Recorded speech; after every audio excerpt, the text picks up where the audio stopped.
شمالی وزیرستان میں فتنہ خوارج کی دہشت گردی، پاک فوج کے 4 جوان شہید، حوالدار محمد وقاص، نائق خان وائز، سپاہی سفیان حیدر اور سپاہی رفعت نے بہادری سے لڑتے ہوئے جام شہادت نوش کیا۔ ISPR نے بتایا بویا میں سیکیورٹی فورسز کیمپ پر دہشت گردوں کا حملہ ناکام بنایا گیا۔ سیکیورٹی فورسز کی بروقت کارروائی میں 4 خارجی مارے گئے۔ حملہ افغانستان میں موجود خوارج نے منصوبے کے تحت کیا جو افغان طالبان کے دعووں کی نفی ہے۔ صدر مملکت، وزیر اعظم اور وزیر داخلہ کا شہید جوانوں کو خراج عقیدت۔ حملہ ناکام بنانے پر سیکیورٹی فورسز کی پیشہ ورانہ صلاحیتوں کو سراہا۔ پاکستان کا افغان طالبان رجیم کو ڈیمارش۔ افغان طالبان رجیم کے ڈپٹی ہیڈ آف مشن کی دفتر خارجہ طلبی۔ ترجمان دفتر خارجہ نے بتایا افغانستان سے پاکستان کی سرزمین پر ہونے والے دہشت گرد حملے پر شدید احتجاج کیا گیا۔ پاکستان نے خارجی دہشت گردوں کا گل بہادر گروپ کی کارروائی کی شدید مذمت کی۔ افغان طالبان رجیم کی فتنہ خوارج کی مسلسل حمایت اور سہولت کاری پر پاکستان کو شدید تشویش ہے۔ فتنہ خوارج اور TTP طالبان رجیم کی مدد سے پاک فوج اور آبادی کو نشانہ بنا رہے ہیں۔ دفتر خارجہ نے تنبیہ کی کہ افغانستان دہشت گردوں کے خلاف فوری اور قابل تصدیق کارروائی کرے۔ افغان طالبان رجیم پر واضح کر دیا کہ پاکستان اپنی خود مختاری کے دفاع اور شہریوں کے تحفظ کا حق محفوظ رکھتا ہے۔ پاکستان کی سچائی نے بھارت کو دنیا میں رسوا کر دیا۔ اقوام متحدہ نے بھارت کے پاکستان پر الزام جھوٹ کا پلندہ قرار دے دیے۔ خصوصی ماہرین نے اپنی رپورٹ میں آپریشن سندور عالمی قانون کی خلاف ورزی قرار دیا۔ چناب میں پانی کی غیر معمولی کمی پر پاکستان نے بھارت سے وضاحت طلب کر لی۔ پاکستانی کمشنر برائے سنتاس نے معاملہ باضابطہ طور پر اٹھایا۔ سیٹلائٹ تصاویر میں بغلہار ریزروائر کے خالی اور دوبارہ بھرنے کے شواہد موجود ہیں۔ سنتاس معاہدے کے تحت ڈیڈ سٹوریج خالی کرنا ممنوع ہے۔ وزارت آبی وسائل کے مطابق محکمہ آبپاشی کی جانب سے چناب کی مسلسل نگرانی جاری ہے۔ 10 سے 16 دسمبر تک چناب میں تاریخی سطح سے کہیں کم بہاؤ ریکارڈ ہوا۔ چناب میں کم ترین بہاؤ 870 کیوسک تک گر گیا۔ 17 دسمبر سے چناب کے بہاؤ میں نمایاں بہتری شروع ہوئی۔ بہاؤ میں غیر معمولی کمی کے بعد استحکام آ گیا۔ مرالہ کے مقام پر چناب میں بہاؤ دوبارہ معمول کے مطابق ہو رہا ہے۔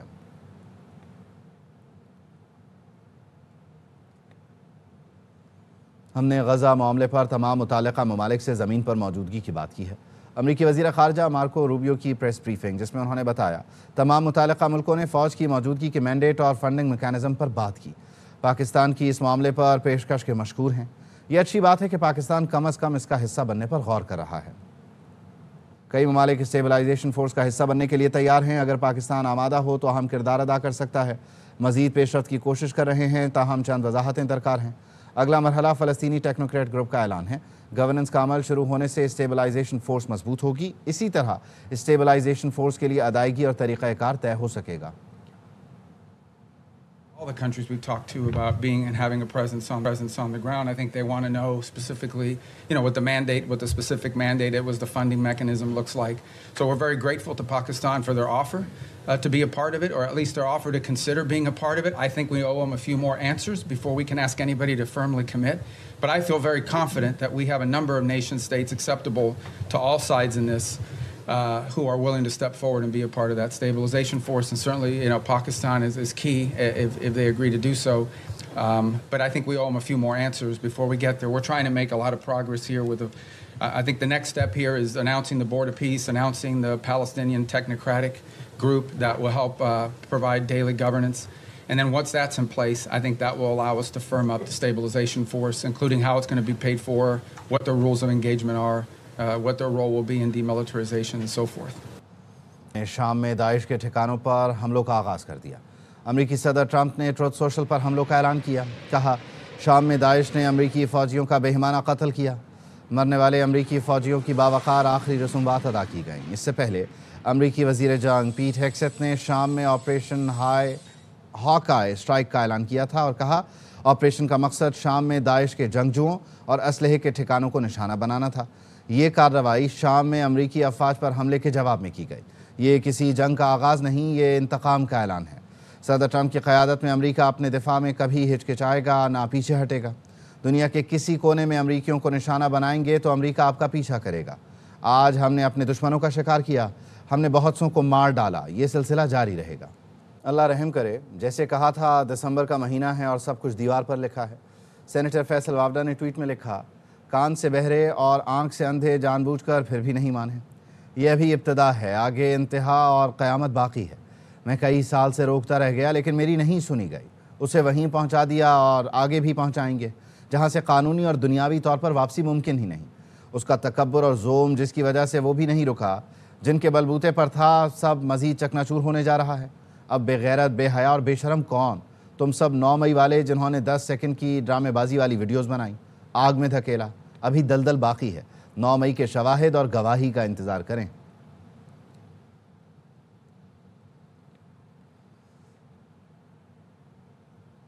شاہ محمود قریشی نے شواہد دیے ہیں کہ وہ 9 مئی کو کراچی میں تھے، اس لیے عدالت نے انہیں بری کر دیا۔ وزیر اعظم کے سیاسی امور کے مشیر رانا ثناءاللہ کی پروگرام اعتراض ہے میں گفتگو۔ رانا ثنا نے ایک سوال پر کہا، افغانستان جس راستے پر ہے اس طرح اپنا وجود برقرار نہیں رکھ سکتا۔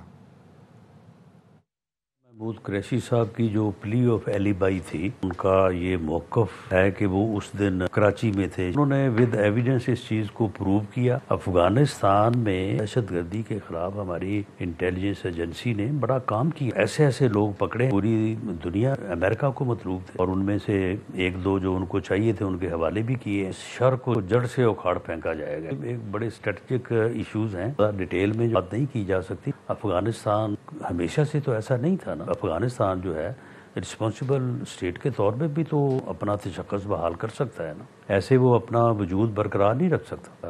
نہ صرف دوست ممالک بلکہ پوری دنیا ہمارا جو موقف ہے اس کو تسلیم کر رہی ہے۔ ابھی جا رہی ہے تو دہشت گردی تو بھارت کر رہا ہے۔ یہ اس رپورٹ میں ان ایشوز کا ذکر ہونا اور یہی دراصل وہ بنیاد فراہم کرے گا، وہ حق فراہم کرے گا پاکستان کو کہ پاکستان جب اس آبی جارحیت کو جو ہے وہ اٹیک کرے گا، ہندوستان کی اس کیپیسٹی کو جو ہے وہ کمپرومائز کرے گا، جو وہ یہ آبی جارحیت جس کے ذریعے سے کر رہے ہیں، تو پوری دنیا جو ہے وہ آپ کے ساتھ کھڑی ہوگی۔ تو پھر پاکستان کے لیے بڑا آسان ہوگا کہ آبی جارحیت کے جو معاملات ہیں، جہاں سے وہ اس آبی جارحیت کو انیشیٹ کرتا ہے، ان چیزوں کو ڈسمنٹل کر دیا جائے، ان کو اس قابل نہ رہنے دیا جائے کہ آبی جارحیت ہو سکے پاکستان کے ساتھ۔ شاہ محمود اور میں 9 مئی کو کراچی میں تھے۔ سابق وفاقی وزیر اسد عمر کہتے ہیں، ہم دونوں پر بھی سازش کی منصوبہ بندی کا الزام لگایا گیا۔ شاہ محمود اور دیگر رہنماؤں کو جیل میں بانی کے پاس لے جائیں، یہ لوگ بانی کو سمجھائیں گے تو ہو سکتا ہے راستہ نکل آئے۔ جو شاہ محمود کی آپ بات کر رہے تھے نا، اس کی گواہی میں بھی آپ کو دے سکتا ہوں۔ جو الزام ہے ہمارے اوپر، وہ منصوبہ سازی ہوئی، کوئی 7 تاریخ کو زمان پارک کے اندر میٹنگ ہوئی۔ شاہ محمود قریشی اس دن کراچی میں تھے اور میں بھی اس دن کراچی میں تھا۔ ان لوگوں کو گاڑی میں بٹھائیں، شاہ محمود قریشی اور باقی جو 4-5 ہمارے مین لیڈرز ہیں، کوٹ لکھپت سے ان کو بٹھا کے اڈیالہ لے کے جائیں، عمران خان کے ساتھ ملاقات کروائیں۔ اگر یہ لوگ دلیل دیں گے، عمران خان کو بات سمجھ میں آتی ہے، کوئی بہتر فیصلہ کریں گے تو یہ کر دینا چاہیے نا۔ سینٹ کی قائمہ کمیٹی میں پیش آنے والا واقعہ ناقابل قبول ہے۔ سینیٹر شہری رحمان نے ٹویٹ میں کہا، علیم خان کو سینیٹر پلوشا خان سے اس انداز میں گفتگو نہیں کرنی چاہیے تھی۔ پلوشا خان کو سوال کرنے اور حکومت سے جواب طلب کرنے کا حق حاصل ہے۔ وفاقی وزیر علیم خان کو معافی مانگنی چاہیے۔ یہ معاملہ ایک منتخب رکن پارلیمان کے احترام کا ہے۔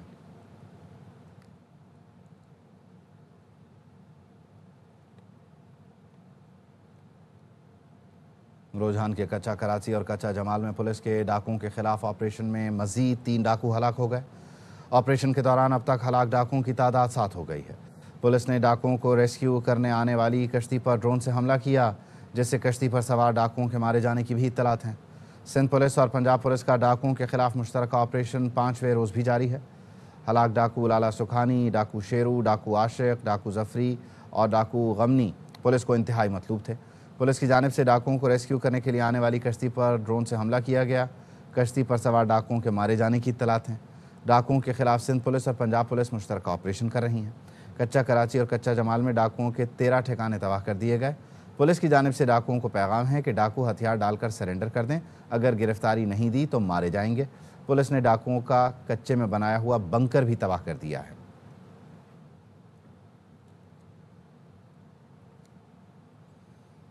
کراچی کے علاقے ڈیفنس بدر کمرشل کے قریب موبائل فون کی دکان پر مسلح ڈاکوؤں نے بڑی واردات کر ڈالی۔ ڈاکو اسلحے کے زور پر دکان سے قیمتی موبائل فونز لوٹ کر فرار ہو گئے۔